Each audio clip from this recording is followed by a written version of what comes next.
Hello. My wife saw some of these earlier ones and told me that I wasn't dressed up brightly enough, so I found my red West Virginia Council of Teachers of Mathematics shirt to wear for today's intro.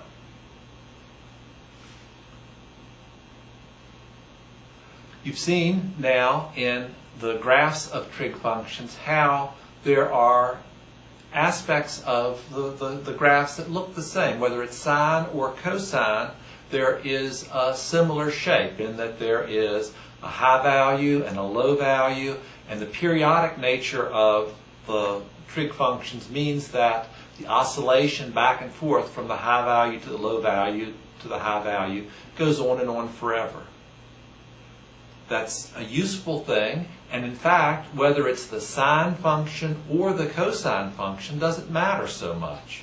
You know that there are identities relating sine and cosine. What I'm thinking of is the complementary angle theorem, that the sine of the angle theta is the same as the cosine of the complement of theta, pi over 2 minus theta. And it works for the other pairs as well. What that means is that instead of thinking about the sine curve and the cosine curve with extra parameters stuck in that could change where the intercepts are or what the amplitude is, rather than think about those curves as separate things, they are two versions of the same thing. Sine, cosine, they're both sinusoidal curves. They're both curves that involve that periodic oscillation.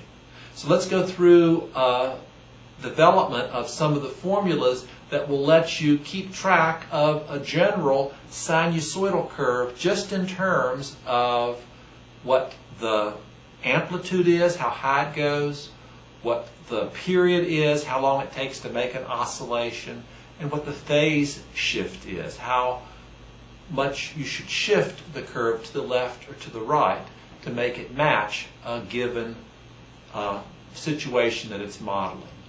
See how this goes today.